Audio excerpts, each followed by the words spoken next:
The Sermon on the Mount, captured in chapters 5 to 7 of the book of Matthew, presents to us a vision for the life to come, an alternative kingdom that shocked the system, hopes and expectations of its hearers then, and now still.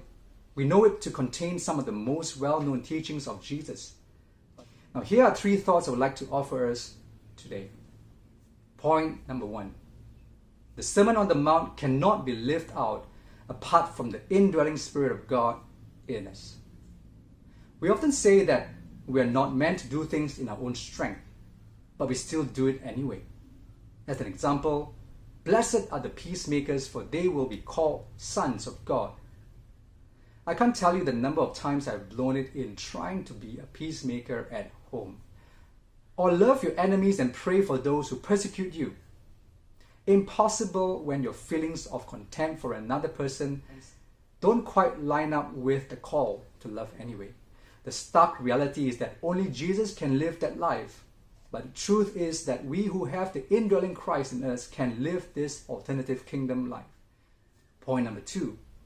The Sermon on the Mount was not written to the disciples as individuals, but to a corporate body of believers. The kingdom life cannot be lived as a solo individual trying to do it on your own. Reading Matthew 5 to 7 carefully, it gets very clear that I cannot do this by myself, but only in community, living this life out together. We see the kingdom way of radical forgiveness, the loving of one's enemies, the empowers to defend oneself, to not judge others lest you be judged. The motives of our hearts are revealed in community, in rubbing each other the wrong way. This is a teaching for a radical community of people who have taken up their cross to follow Jesus, people who have bound themselves up in community. Perhaps this is why the Christian life doesn't quite work for many, because it was never meant to be lived as individuals. It doesn't work well outside community. Point number 3.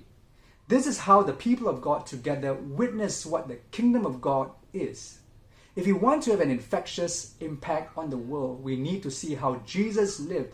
But if we want to have an empty life lived in maintenance mode, we can ignore these teachings, avenge ourselves, hold grudges, tell the world how generous you are, store up treasures on earth.